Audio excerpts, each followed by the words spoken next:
Hello అందరికీ welcome back to my channel Dhruvika kitchens and creativity. ఈరోజు ఇంకో కొత్త రెసిపీతో అయితే మేము ముందుకు వచ్చేసాను. అదేంటిదంటే ఫంక్షన్లలో చేసే బగారా రైస్ ఎలా చేసుకోవాలో నేను మీకు ఇప్పుడైతే ఈ వీడియోలో అయితే చూపిస్తాను. ముందుగా ఆయిల్ వేసుకొని అందులో బగారీ వేయడానికి కావాల్సిన గరం మసాలా మీకు నచ్చిన అయితే వేసుకోండి. నేనైతే సాజీరా, పట్టా, ఇలాచి, దాల్చిన చెక్క అయితే వేసుకున్నాను. ఇంకా అది కొద్దిగా ఫ్రై అయినాక ఆనియన్స్ అయితే వేసుకోవాలి. ఒక పెద్ద సైజు ఆనియన్ అయితే వేసుకొని ఒక 3-4 పచ్చిమిర్చి కూడా వేసుకొని ఒకసారి అయితే కలుపుకొని ఇంకా దాంట్లోనే కరివేపాకు, కొత్తిమీర, పుదీనా అయితే వేసేసుకోవాలి. ఇక్కడ నా దగ్గర అయితే నేను కరివేపాకు అయితే మర్చిపోయాను, సో మీరు ఉంటే వేసేసుకోండి. కలుపుకున్నాక ఇంకా మనకి ఇక్కడైతే మెయిన్ ఇంగ్రీడియంట్ ఏంటంటే మెంతం కూర. చిన్న మెంతం వస్తుంది కదా, దాన్ని అయితే హాఫ్కి ఓన్లీ లీవ్స్ వరకే కట్ చేసుకొని అయితే వేసుకోవాలి. దీన్ని అయితే మంచిగా ఫ్రై చేసుకోవాలి, ఎందుకంటే దీంట్లో చేదు అయితే ఉంటుంది కాబట్టి మంచిగా స్మెల్ అంతా ఇట్లా ఒక వెరైటీ స్మెల్ వస్తుంది.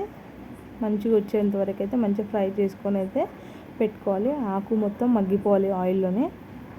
ఇంక ఇక్కడ నేనైతే 2 గ్లాసెస్ ఆఫ్ రైస్ అయితే తీసుకున్నాను.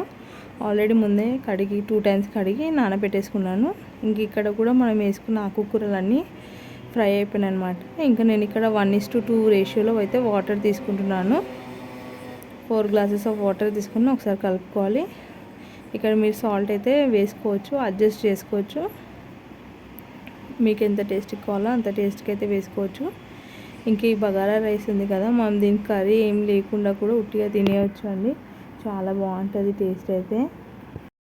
నేను మా ఇంట్లో ఎప్పుడు బగారా రైస్ చేసినా ఇలాగే చేస్తాను, ఎందుకంటే మా పాప అయితే ఇలాగే తింటుంది. తనకు చాలా ఇష్టం ఇలా బగారా రైస్ చేస్తే. ఇంకా మీరు దీంట్లో వేసే మసాలా దినుసులు ఉన్నాయి కదా, గరం మసాలావి, అందులో మీరు ఎంతమంది ఏరి పక్క పెట్టే బ్యాచ్ ఉన్నారో నాకు కామెంట్ చేయండి. ఇందులో అయితే మా పాప అయితే అవన్నీ తినేస్తుంది. ఇలాచీని అయితే మొత్తం తీసేసుకొని తినేస్తుంది పీల్ చేసుకొని.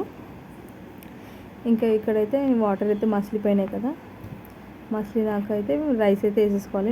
నానబెట్టుకున్న రైస్ మధ్య మధ్యలో కలుపుతూ ఉండాలి, ఎందుకు ఈవెన్గా కుక్ అవుతుంది రైస్ అయితే. కలుపుకుంటూ ఉండాలి. ఇంకో కొంచెం వాటర్, ఒక 40% వరకు వాటర్ ఉందన్నప్పుడు మనమైతే ఫ్లేమ్ని అయితే చిన్నగా చేసేసుకోవాలి. సిమ్లో పెట్టేసుకొని మనం దమ్కి పెట్టేసుకోవాలి, మూత పెట్టేసుకొని. ఇక్కడ మనం ఇచ్చే దమ్మే మెయిన్ ఇంపార్టెంట్. అసలు మధ్య మధ్యలో తీయకుండా దమ్ పెట్టేసుకోవాలి. అండ్ స్టవ్ ఆఫ్ చేసినాక ఒక 10 మినిట్స్ వరకు అయితే తీయొద్దు, ఎందుకంటే కొంచెం దమ్ ఉంటుంది కదా, దాన్ని వాటర్ ఉంటుంది, అదంతా ఎగిరిపోతుంది. చూస్తున్నారుగా ఎంత రైస్ అయితే బాగుందో, మంచిగా కుక్ అయింది. ఇదైతే సోనా మసూరి రైస్ అండి, నార్మల్ రైస్. ఇంకా నెక్స్ట్ అయితే ప్లేటింగ్కి నేను ఇట్లా బౌల్తోనైతే ప్లేటింగ్ అయితే తీసుకున్నాను. మంచిగా ఉంటుంది కాబట్టి కొత్తిమీరతో గార్నిష్ చేసుకున్నాను. ఎవరైనా కొత్త వాళ్ళు నా వీడియోస్ కనుక చూస్తున్నట్టయితే సబ్స్క్రైబ్ చేసుకోండి, లైక్ చేయండి, షేర్ చేయండి, కామెంట్ చేయండి. Thank you all. Bye bye, see you another video.